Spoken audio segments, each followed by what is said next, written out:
Keddie, California, 1981. A resort community nestled in the Sierra Nevada mountains became the scene of a quadruple homicide that would defy resolution for over 40 years. In the early morning hours of April 12th, a mother, her two children, and their friend were brutally murdered inside a small rental cabin. The killer, or killers, left behind a scene of such calculated cruelty that it shattered the lives of the surviving family members and placed the rural community under a permanent cloud of suspicion. Tonight, we dissect the clinical facts of the Keddie Cabin Murders, a case defined by its brutality, police incompetence, and the agonizing pursuit of justice. Subscribe to Mind 74. If this dossier keeps you hooked, subscribe, leave a like, and hit the notification bell. Comment below your thoughts on this mystery and share this video. April 12, 1981. Sheila Sharp, a teenager living in Cabin 28, returned home from a sleepover to discover the lifeless bodies of her mother, Glenna Sue Sharp, her brother John, and her brother's friend, Dana Wingate. The victims were bound with electrical tape and medical tape. The killer used household objects as weapons, including a hammer and a steak knife. The violence displayed in the cabin was excessive and focused. The youngest daughter, Tina Sharp, was missing from the scene. The police arrived at the cabin within an hour of Sheila's call. The initial response by the local sheriff's department was marked by a complete lack of protocols. They failed to secure the perimeter, and residents of the resort were allowed to wander through the area. This contamination destroyed any potential evidence left by the intruder. The investigators performed the autopsies and confirmed that all 4 victims died from blunt force trauma and multiple stab wounds.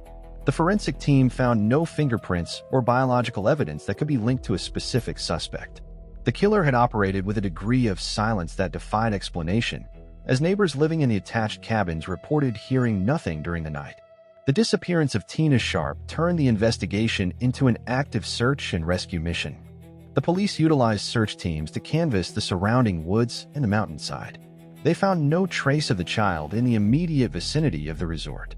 The Keddie massacre became a national story, and the sheriff's department faced immediate criticism for their handling of the scene. The lack of a clear motive and the brutal nature of the crime paralyzed the town. The police interviewed every resident of the resort, looking for anyone who might have had a conflict with Sue Sharp.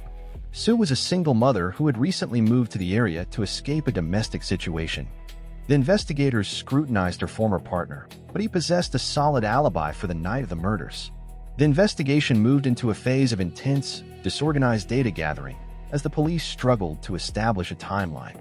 The investigation into the Keddie murders was plagued by a series of failures that would prevent any arrests for decades. The sheriff's department focused on the theory that the murders were a crime of passion, but the lack of connection between the victims and their suspected killers made this theory untenable. The detectives ignored reports of suspicious individuals who had been seen near Cabin 28 in the days leading up to the massacre. They dismissed the accounts of witnesses who heard shouting in the middle of the night. This dismissal created a deep rift between the police and the local community. The investigators interviewed a man named Marty Smart, who lived in a neighboring cabin and had a history of domestic violence.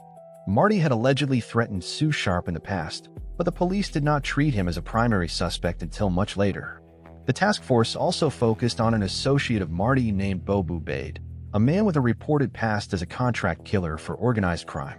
Despite the potential links to criminal activity, the police failed to secure a warrant for their arrest. The investigation reached a dead end in the summer of 1981.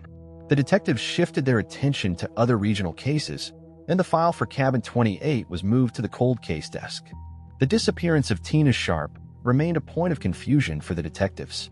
They checked for any leads in neighboring counties, but the search resulted in no progress. In 1984, the skull of Tina Sharp was discovered in a remote area near Camp 18, miles away from the resort. This discovery confirmed that the killer had abducted her from the cabin and transported her into the deep woods. The finding failed to trigger a renewed investigation. The authorities remained stagnant in their approach to the case. The police records of the Keddie investigation showed that they had lost evidence, failed to log statements, and misidentified potential suspects. The families of the victims organized their own search for the truth, hiring private investigators to track the leads the police had discarded.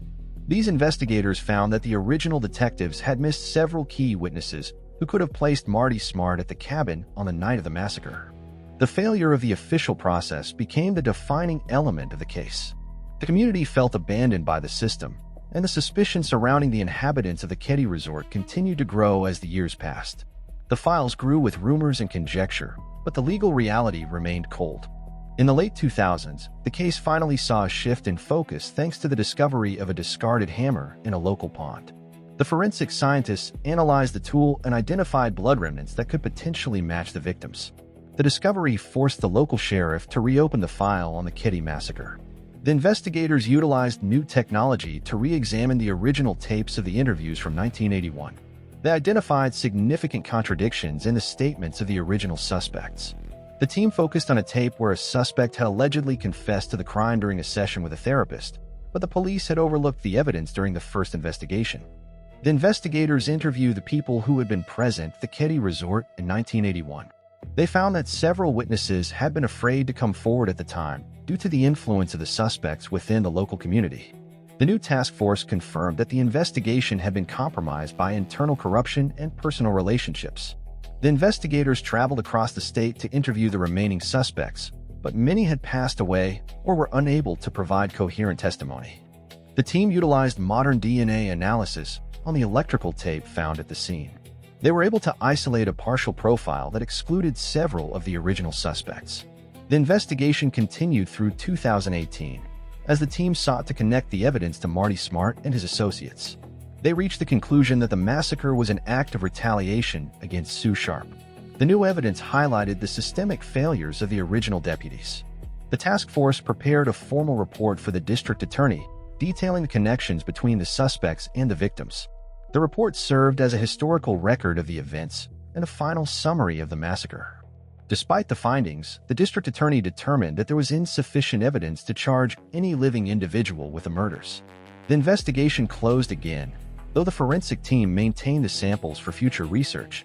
The truth regarding the massacre remained hidden within the records of the failed pursuit of justice. The town of Keddie itself became a ghost of its former self, with the resort finally being demolished in the early 2000s. The site of the cabin was cleared, but the memory of the 4 lives lost in 1981 remained a part of the local history. The investigators left the case open for any new information that might emerge in the future. The Keddie Cabin Murders remain a haunting reminder of the impact of unsolved violent crime on a small community. The case stands as one of the most prominent examples of police incompetence in the history of California. We honor the memory of Glenna Sue Sharp, John Sharp, Dana Wingate, and Tina Sharp, whose lives were stolen in the quiet of their home. Their story is a part of the record of the justice system. We documented the facts and the impact of these events for the future. The legacy of Dossier 47 is a lesson in the complexity of serial crime and the enduring damage caused by the failure of the initial police investigation. We view the events of 1981 through the lens of historical reflection. The case is long cold, but the memory endures. The records remain available for any future inquiry. The investigation taught the world about the need for standardized police practices and the importance of preserving the integrity of a crime scene. We honor the victims by documenting the history that arose from their deaths. The Keddie Massacre stands as a definitive point in the history of California criminal history. The world shifted in the aftermath of 1981. We operate with a better understanding of the psychology of serial violence because of the lessons learned during this investigation. The ghost of the killer still lingers in the stories told about the dark history of the Sierra Nevada mountains. We documented the full sequence of the tragedy. This concludes our review of the case. The archives are open, and the story continues to unfold as we look into the past. We remain satisfied that the investigation was as thorough as possible given the constraints of the evidence. The mystery of the Keddie Cabin Murders is one of the most enduring stories of our time. It serves as a study in how we define criminal legends. The truth remains in the records, waiting for those who study the facts. We leave the story here for the next generation of investigators. The search for knowledge regarding the killer continues in the archives of history. The perpetrator stopped his work in 1981, but his presence in the cultural record is permanent. We have documented the facts and the impact of these dark events. The legacy of Dossier 47 will remain as a reminder of the fragility of the peace we often take for granted. This concludes our review of the case. The archives are open, and the story continues to unfold as we look into the past. We remain hopeful that the final piece of the puzzle will always be understood through the facts. The investigation is a journey that has reached its destination. We hold the memory of the victims in the light of our research. The facts remain, and the record endures. Subscribe to Mind 74. If you reach the end, subscribe, leave a like, and hit the notification bell. Comment below your thoughts on this mystery, and share this video to help us grow the community.